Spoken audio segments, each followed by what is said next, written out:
Malcolm, how you doing? I'm good, man. It's Halloween season. And for whatever that means for you, it means turning off all the lights in my house and pretending not to be home. But you know, Oh, that's the, that's kind of grinchy. I feel like you would be a big Halloween guy.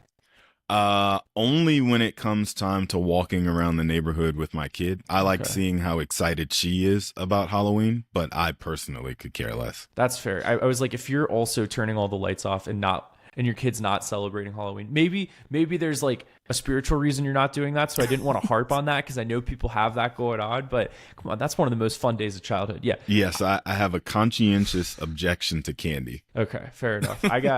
I am in the stage of life where I'm trying to quickly put together a costume because it's something I put off so I can go to a party where people are like maybe drinking jello shots and complaining about their jobs and dating life, so I can Yep. look like I have a costume, but I don't want to be one, like I'm not one of those people who is putting an extreme amount of time and attention into their Halloween costume where I'm starting You're to the think about it in the Jim August. Halpert from The Office. You're that guy. Three-hole gym, there you go. Yeah, there you go.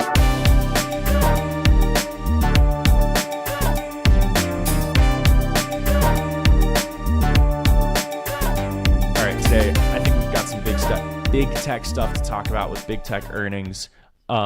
Very quiet sort of LLM that has been launched from China that is not making the same amount of news as DeepSeek that I think is really interesting.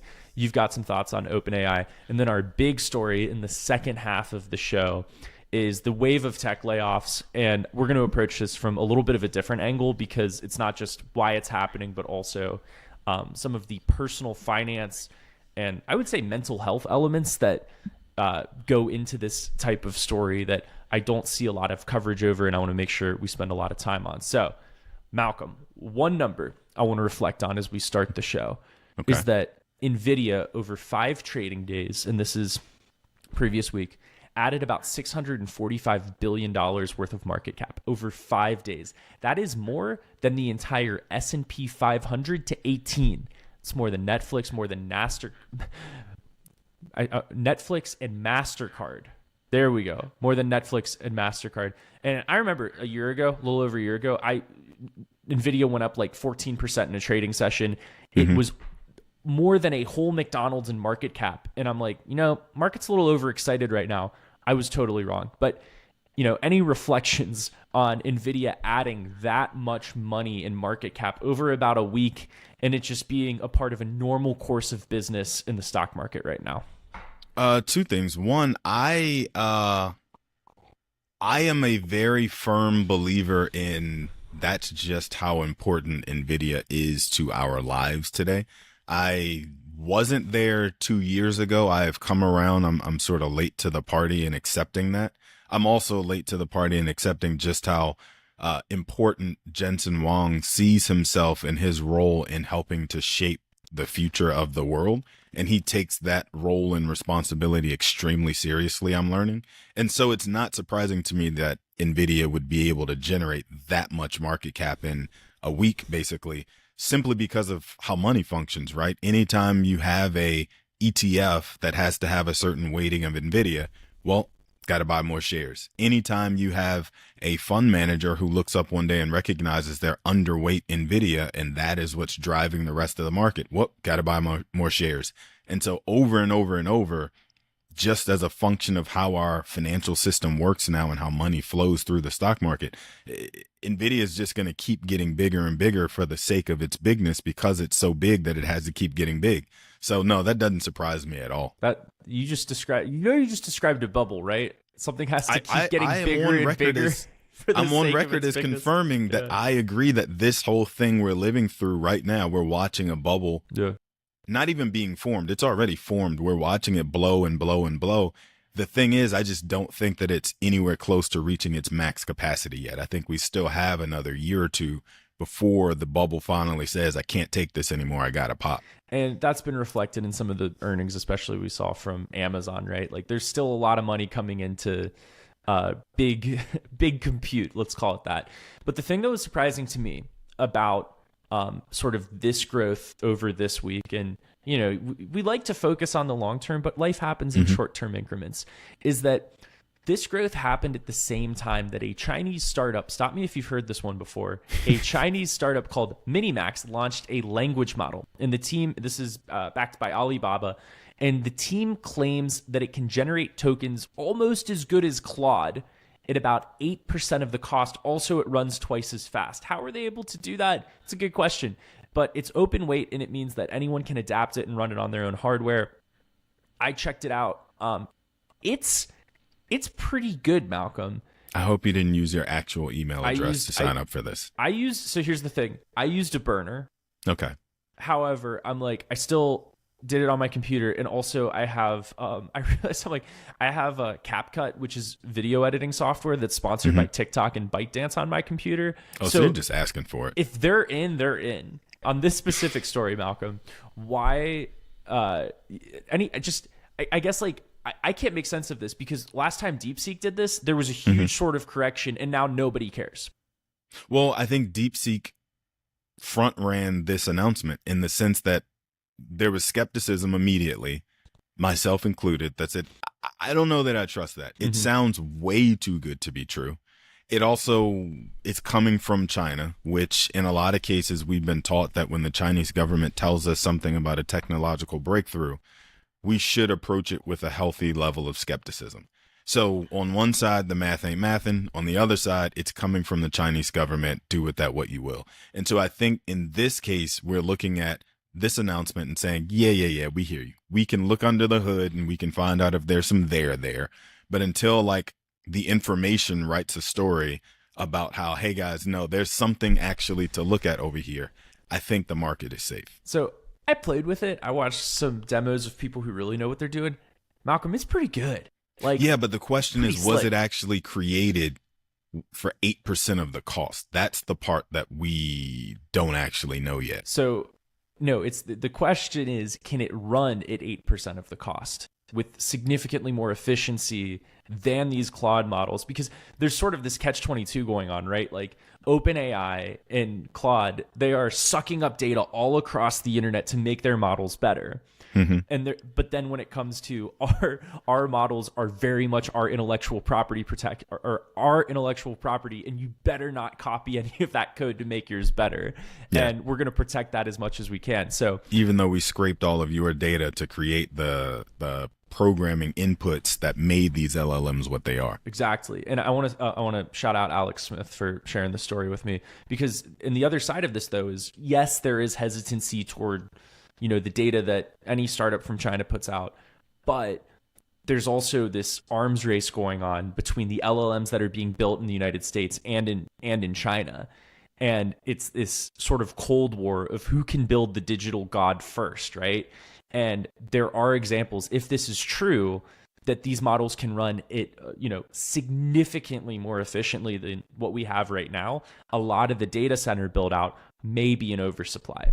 And go ahead. Let's say for a second this Minimax story isn't the dam that breaks, but it is something similar. I do think that the biggest risk right now to the Nvidia story I just got done telling, right? The excitement over Nvidia is the idea that someone like Amazon, for example, who's decided we're not going to buy $40,000 GPUs, we're going to go it alone with our Trainium models. If Amazon can figure out a way to get the same level of compute on the AWS platform using their own homegrown Trainium models for less cost than anything run on an Nvidia GPU, then oh my goodness, that is the end of this overbuilding using solely Nvidia's GPUs. And then you got to factor in all the companies that are basically built to buy GPUs from Nvidia and then lease them out. CoreWeave is an example, right? So I do think there's something to be paying attention to, just to get an idea of how close we are to that becoming a reality.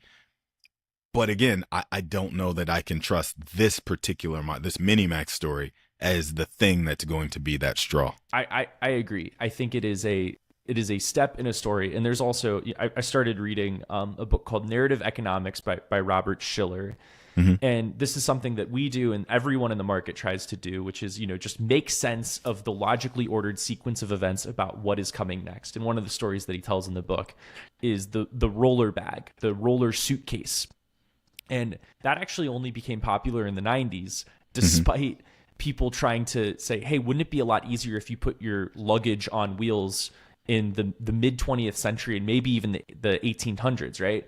And what it took was a smart branding person to give it out to airline pilots. So when people were traveling, it didn't look goofy. You see these slick airline pilots, effortlessly rolling their bags, and people go, oh yeah, that looks good. I want to do that too.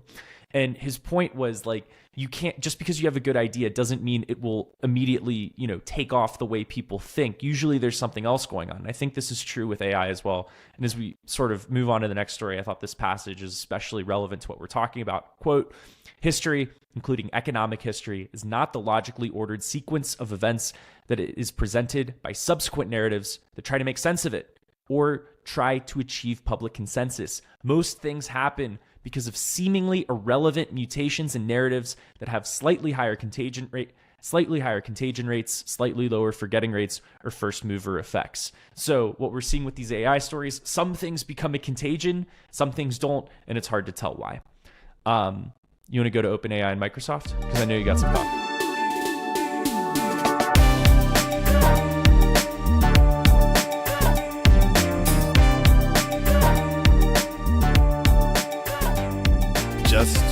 Just a couple of days ago, the announcement that we saw come across the ticker tape, as it were, was the announcement that Microsoft and OpenAI finally got done with couples counseling and settled on an agreement for how they're going to restructure their relationship. And so Microsoft basically gets a 27% stake versus the 49% stake they initially had.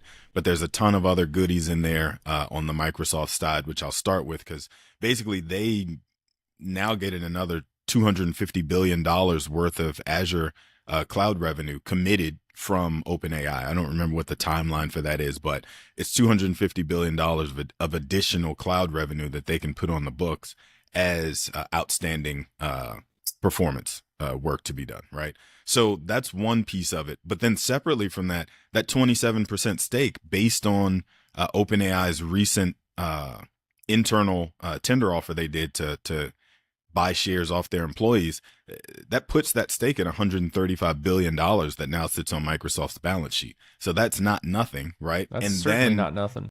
Whenever OpenAI does finally figure out how to turn itself into a profit engine, well, 27% of that is coming back to the house. So for Microsoft, this is a huge deal. And they still keep the first right of refusal on any future deals that OpenAI wants to expand with.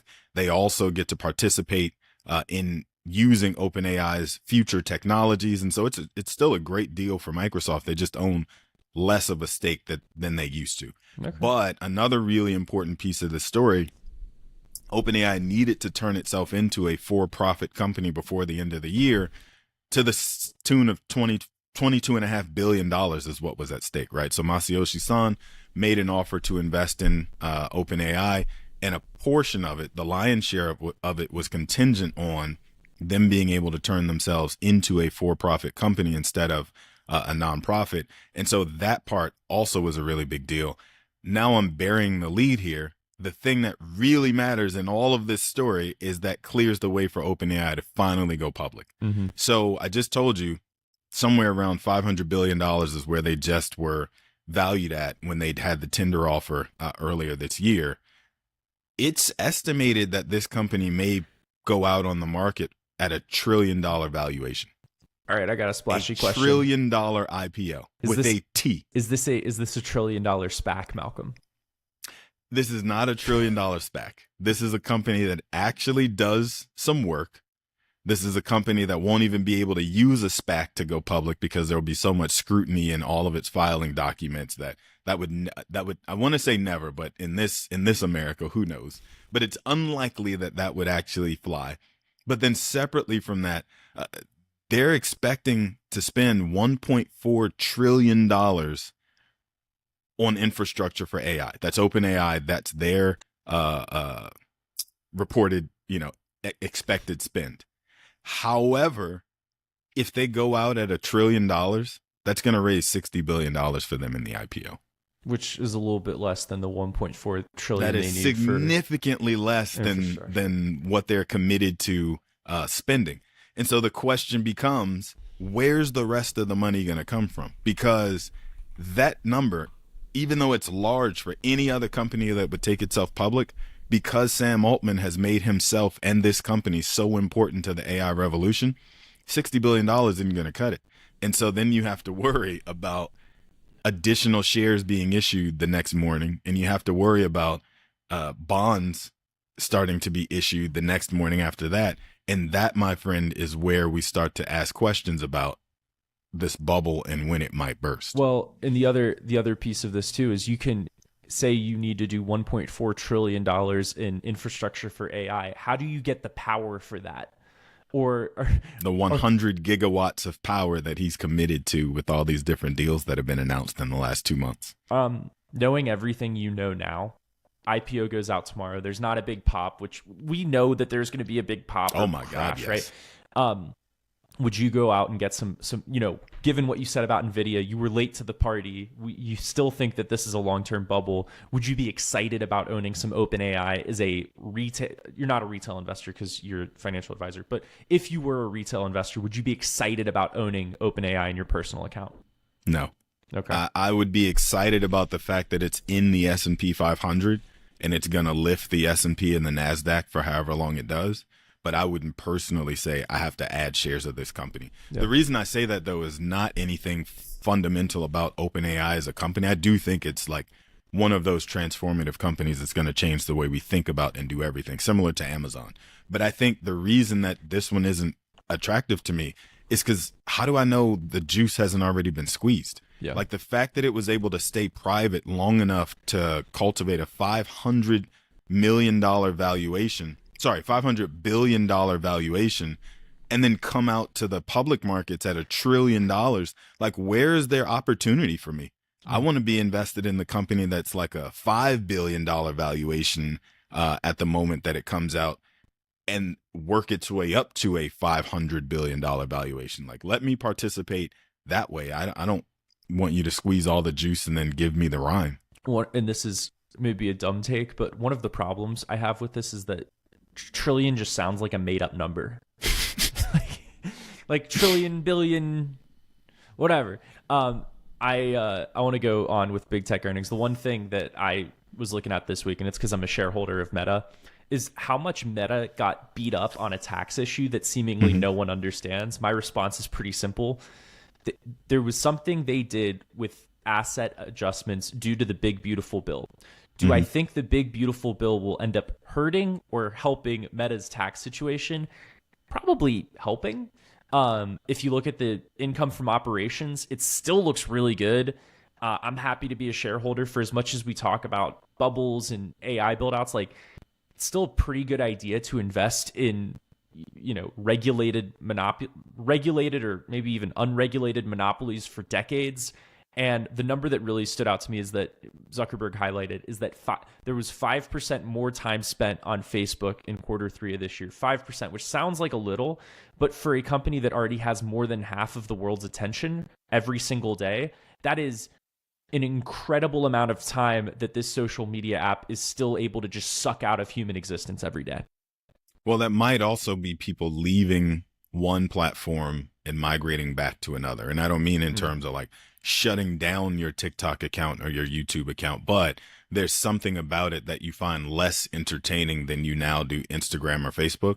And so you're just opening that app first instead of the others that you usually would, reflexively open up as soon as you, swipe your phone up. And I think part of this too, Facebook also has these longer reels where all of it's like time spent on the app. And, a lot of Facebook posts were like quick reads or short videos. And now there's like 1 to 5 minute reels that are being played more. Sometimes when I'm having mindless dopamine time on the couch, I've caught myself where I'm like, oh, I've spent more time on this than I thought I was. Greatest hypnotist in the world, Mark Zuckerberg. Anyway, I want to go to the big story now, unless there's anything else on big tech earnings you want to chat about, or you ready for the big story? I will just say, as an investor and a person who watches big tech specifically as closely as I do, I'm actually glad to see such a mixed bag of earnings. Like, I appreciate that it's showing that Wall Street's not asleep at the wheel and just sort of autopiloting this thing. and there's actually trades being placed, there's actually bets being made in one direction or the other based on what's actually in those earnings reports versus just, the default setting. Yeah.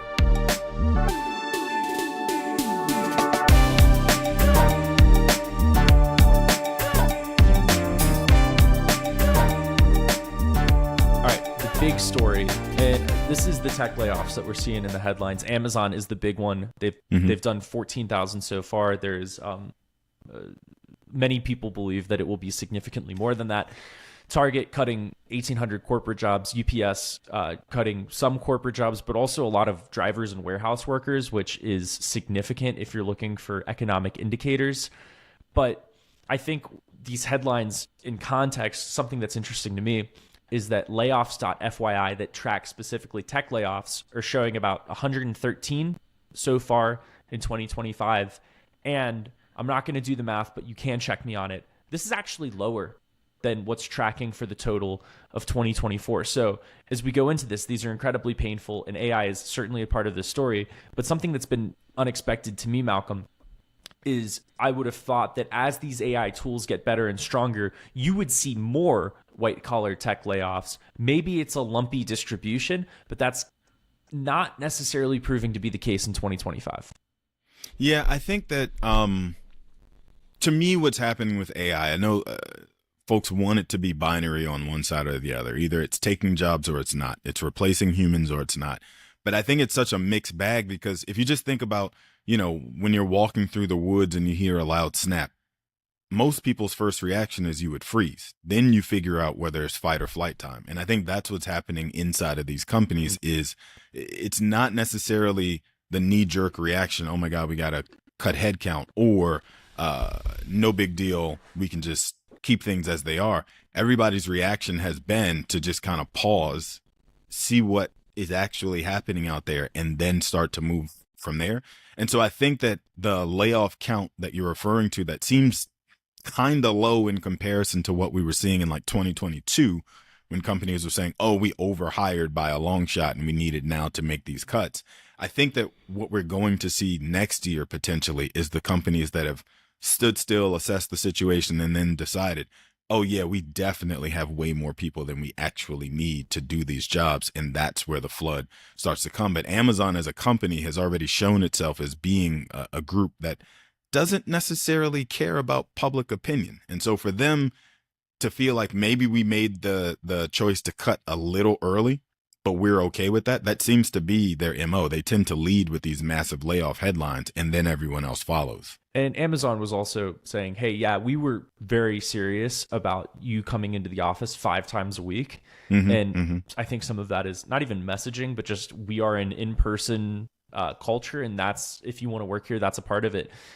But what's different about Amazon compared to some of the other companies, when you look at Target, for example, or for some reason, Chegg gets lumped in with a lot of these stories because it's an AI story, but it is so tiny compared to Amazon. And yeah. I'm not trying to dismiss the pain of any layoff, but it's just the immediate comparison. There is simply more. But with Amazon, it's so odd because this company is doing so well. Layoffs, you think, happen when a company is struggling and they need to cut costs. And yet you see HR exec Beth Galetti saying that, quote, we're convinced that we need to be organized more leanly with fewer layers and more ownership to move as quickly as possible for our customers and business, end quote. And this was also something at Amazon that Andy Jassy had telegraphed in June. The Amazon employees knew probably that this type of stuff was coming when he said, we will need fewer people doing some of the jobs that are being done today and more people doing other types of jobs, which is code for we're going to cut and then rebuild, I think, Malcolm. Well, that's the case that I've been making for some time. AI is not coming for your job specifically. The company is not saying you no longer have a job here because this software is going to take over your job. The company is saying we don't have any idea what butts and what seats actually make sense in a post AI integration. And so the logical answer here is to figure out what butts need to be in what seats working alongside robots. So anybody we're confident that we'll be able to hire you back at some future point, maybe even at a lower price, that's who we're going to cut today. And then anyone else that we want to try and figure out how we're going to rework you into a different seat next to a robot. And I'm saying next to, like, for, you know, but not literally, like, but we really want you focused on the thing that you are best at, and everything else we can leave to the software. That is the mantra within the top tiers of these tech companies. And I think we just got done talking about, or I just got done talking about how awesome and important Nvidia is, right? Nvidia is the poster child, if you will, for efficiency. They've got 80% gross margins in their best quarters. They have $3.7 million of revenue per full-time employee on their payroll. That is a massive productivity number.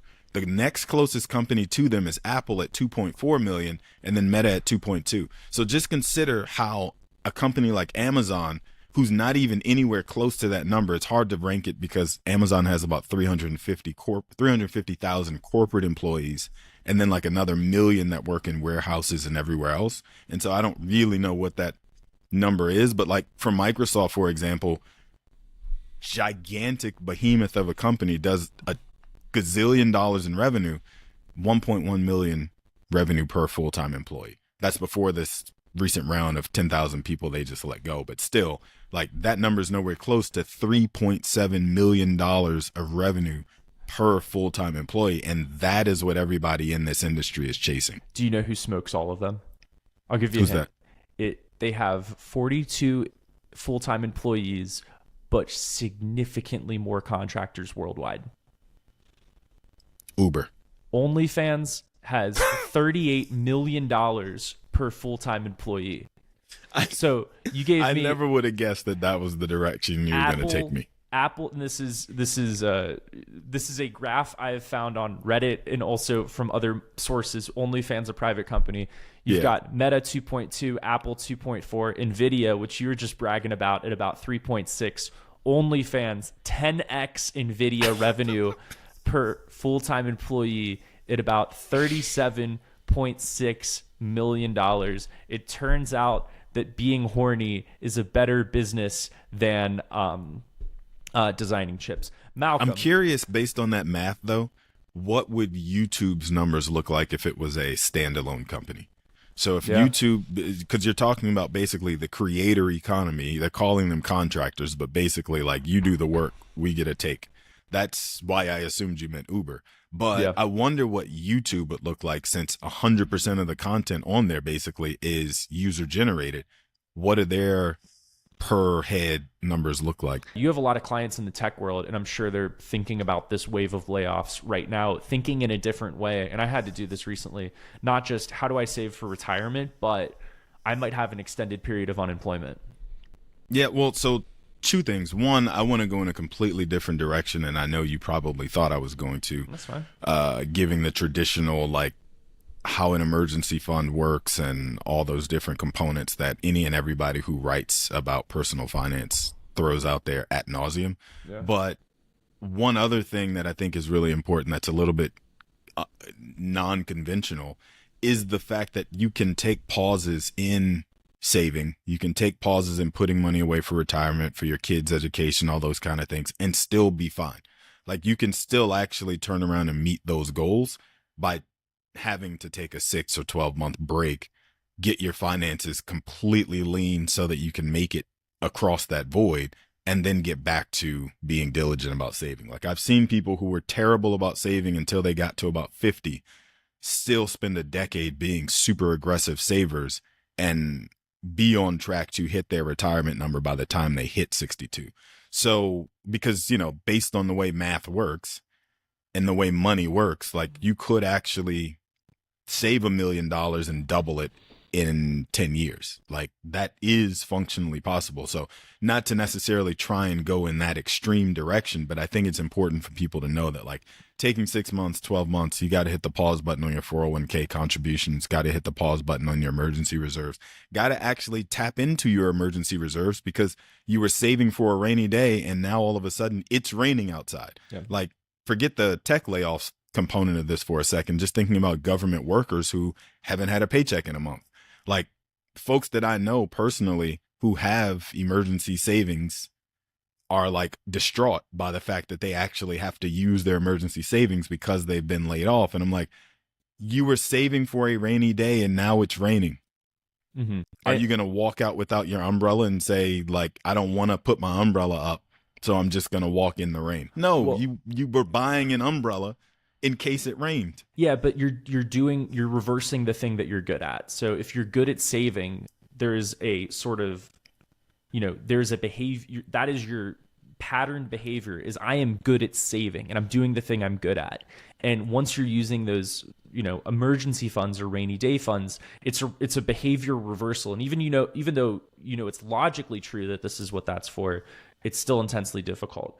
That's a good point. Super savers see it as an identity. Yeah. You as a saver become like enthralled with the idea of, I save 20% of every paycheck that comes into my house, and that's what I do. That's who I am. And a few things on that too, because I didn't get laid off, but I did leave a job, and I was in the wilderness for a little bit. Now I'm starting to figure out what I want a little bit more and thinking more in terms of like that advanced education stuff where I've basically stopped saving in retirement funds, but I'm thinking, I'm investing in I'm doing things that I'm investing in growing my potential future income in a meaningful way. That amount of like spending time on that also is a form of saving. And that's a way I've kind of had to rewire my brain on it.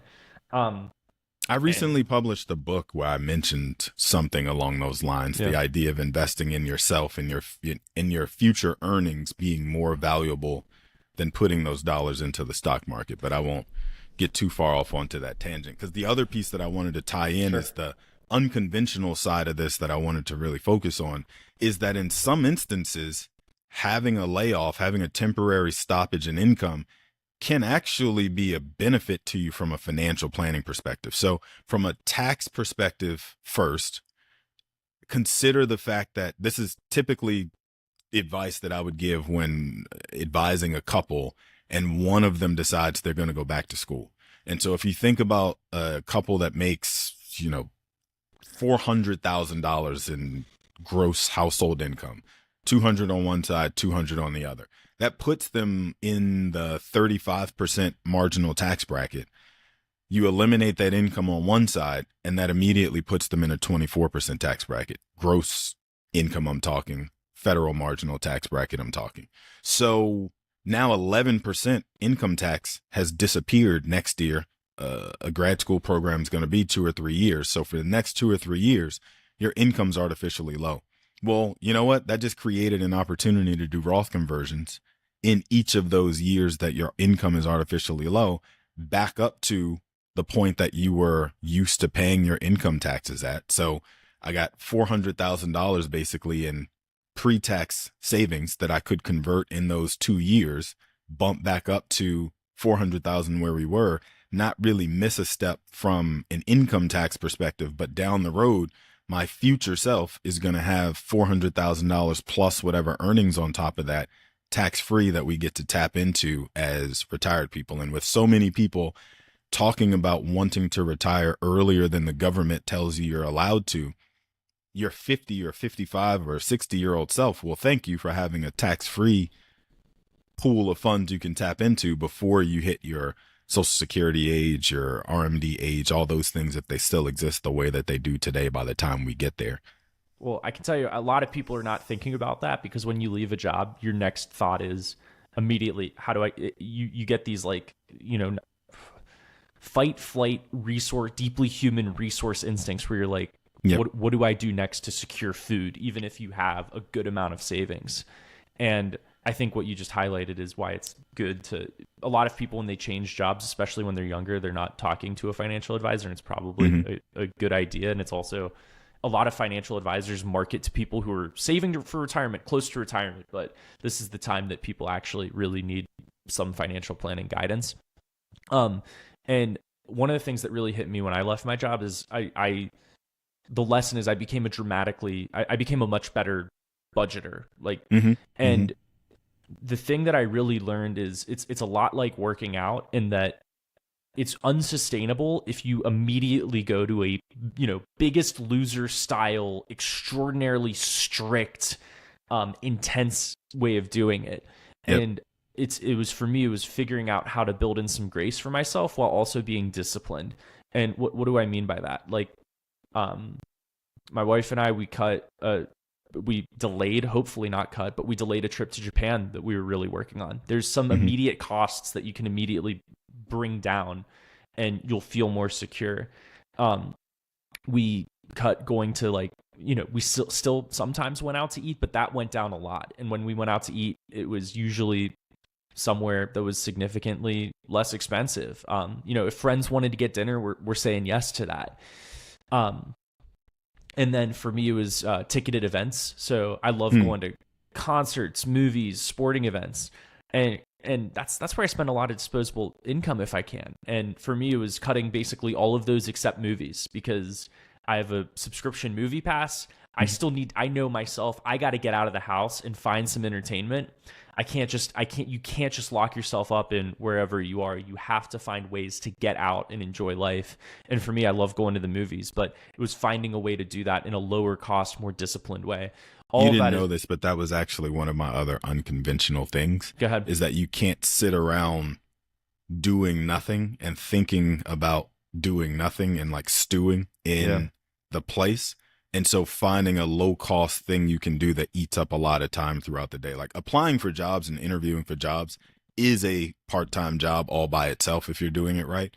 But then with the other 4, 6, 8, 10, 12 hours that you have throughout the day, like sitting and watching 2 movies is a great way, and not in your house, sitting and watching 2 movies at the theater, a thing you have to put on clothes and take a shower and get out the house and go to in a very cheap way is a great idea. Like I could throw getting a gym membership and going to the gym, but like a lot of times, like when you recommend things like that, if you're not already a person who goes to the gym, that's not interesting to you. Like you're not going to suddenly develop a long distance running habit just because this bad thing has happened in your life, right? So, but anybody can sit in a movie theater. Like that doesn't take a lot of physical exertion. And so like those kinds of things that are very low cost are a great way to help take your mind off of it and refocus you elsewhere just for a couple hours every day so that you can get back to trying to figure out where your next gig is going to come from. And the other thing that does is it creates some discipline, because if you're planning it in advance, I know I'm going to a movie tonight at 6:00. What's that mean? I got to figure out my meals. I got to make sure that I get all of my job hunting done in a certain amount of time if I want to go to the gym. Because one of the things that can become easy is if you're used to, like, I was used to working on a show that came out 6 days a week. Your schedule is packed. And with meetings, with projects that have very certain deadlines, and immediately when those disappear, it's easy to sort of sink into like, well, shoot, what do I do next? Yeah. And I actually think building, planning for your mental health when leaving a job is just as important as probably planning financially. And I think that's why, those plans that even may be wrong on paper in some respects, where it's like, oh, you shouldn't spend money on going to the movies because you need to save, are actually the right decision. The one that was a mistake for me when I was in the few months after I left my job is I was like, I need to make coffee at home because I need to save. I don't want to go to a coffee shop and spend, those $6-7 coffees can add up so quickly, or lattes. You can get coffee cheaper, but I like a latte. So those can add up so quickly, and then you're spending hundreds of dollars before you know it. But I work better when I'm around people. So it's really like, I needed to reframe that as an investment. I know that I can feel refreshed and get more done by being in those places where there's sort of those soft social interactions. And even though I'm like, I need to budget and get really disciplined, it was the wrong decision for me, even though that cost some money to go to a coffee shop on a Tuesday at 9 a.m. and get some things done. So 2 other things I'll throw in there that are a little bit off the beaten path, if you will. A lot of our firm's clients are people who get paid in equity as part of their total compensation plan. And a lot of times people tend to think of the shares of stock that they own in the company that they work or worked for as this own separate bucket of cash, or this own separate bucket of paper money. And what I've seen is when people leave a gig, their tendency is to just cash out all of the stock that they own entirely. And that's now their emergency money that they're going to live off of. But I think a safer, smarter approach instead, especially for people who have a huge gain in those shares that they're cashing out, is to instead go to your broker and ask them for a line of credit against those shares. So you can do a securities backed line with a Fidelity or a Schwab or whoever at E-Trade, whoever manages your company's stock plan, and they'll charge you 7-8% interest, the same you'd pay on a really great credit card, except the difference is it's levered to the shares that you own. This keeps you from having to pay that 20% long-term cap gains tax, but then also gives you the ability to pay off the interest that you accrue on that line at some future point. So you could keep your shares intact, sell a few if you needed to pay off the line, but you've got tremendous flexibility that allows you to make that decision later on down the road from a place of strength rather than a knee-jerk reaction, which is just sell and figure it out later, which is not necessarily where you want to be making that kind of a decision. Is there any risk to doing that, where if you're taking a loan against those shares, what happens if those shares go down? If you have a Meta in 2022 or 2023 moment where, you've taken a loan out against the shares, the stock goes down 40-50%, what's that mean for the person who took out that loan? So that's actually why the companies don't allow you to borrow more than 70% typically on a stock portfolio that's diversified. If it's a concentrated position, saying I'm a Meta employee, all the stock is at Meta specifically. Yeah. I think that number gets capped at about 60% depending on the brokerage. So they have those mechanisms in place to guard themselves around having to call your capital, have you have a capital call in those moments. And so you can only borrow up to that point. But I'm glad you brought that up, because you'll have to take out a line of a certain size. In many cases, they'll say like 70,000 is our minimum, line size, 100,000, whatever it is. But you don't have to use that whole thing, right? It's really just meant to be there so that you don't miss a mortgage payment, or so that you don't actually miss, whatever the thing is you normally would be doing, especially for single people who don't have a second income in the house to help make this planning work with. That's just one more place that you could go to for capital so that you're not having to make those really terrible decisions on A versus B. But that reminds me of a second thing that I was going to say, which is to be proactive and immediately call any creditors that you have that might be sympathetic to your situation, your mortgage company. Hey, listen, I just got laid off. I just got furloughed, whatever. Can you pause my mortgage until, 6 months from now? Can you pause my credit card payments until 6 months from now? Can you pause my student loan payments until 6 months from now? And in many cases, those companies will say yes, as long as you have that loan through some reputable company that has the ability to check. And they probably already have an internal notice that says, if somebody calls with this particular set of issues, go ahead and grant them 3 months, 6 months, 12 months, whatever that number actually is. But you can't wait until it's been 4 months and now you're running out of cash to suddenly decide to make this call. You got to make that call at the onset, so that, again, this is happening from a position of strength and not a knee-jerk reaction in a moment of crisis. That's great advice. And I got to wrap up. But one thing I've also done that's helped me is sort of organizing my money in 3, 6, 12-month buckets. And I have money that I immediately need, maybe for the next 3 months, that's invested, like not even invested, it's in a bank account. Then you have 6-month money, which is, government securities. I have a little high yield bonds in there, which wouldn't be recommended, but I'm okay with that risk. And then, still that 12-month out money. And while the returns, especially from that like money I may need in 6 months, is not super material, honestly, if I need it in 6 months, for me, that's been a useful exercise in sort of monitoring my financial oxygen tank, right? Like, where am I at in terms of, layoff? How close am I to like taking a job that I don't really want, but I need to do it just for cash? And I think that that's been a useful thing for me. Anything else you want to chat about with this before we wrap up, Malcolm? Yeah, my last piece of info or intel on this is just that the Roth IRA functions something like a long-term savings account on steroids, in the sense that your initial principal, whatever you've contributed into that Roth IRA, could also be viewed as your emergency reserves. You can pull out the cash that you put in there initially at any point without having to pay taxes on it. It's the growth in it that you have to worry about the 59.5 rule and anything else on. And so just be aware that for those who have built up a substantial balance in a Roth IRA, you've been diligent about making contributions into a Roth IRA, you may want to look at what your basis in that is as the ability to pull capital out to act as that emergency reserve if you don't already have it or you've already burned through what your emergency reserves were. Great advice. All right, let's leave it there. Oh, if you like the show, make sure you rate it on Apple Podcasts, leaving a couple sentences, and then hitting submit for that rating really helps the show. You can find me at Rick So Slick on X, Ricky Mulvey on LinkedIn, Malcolm on Money if you want to keep up with what we're doing. Appreciate you listening.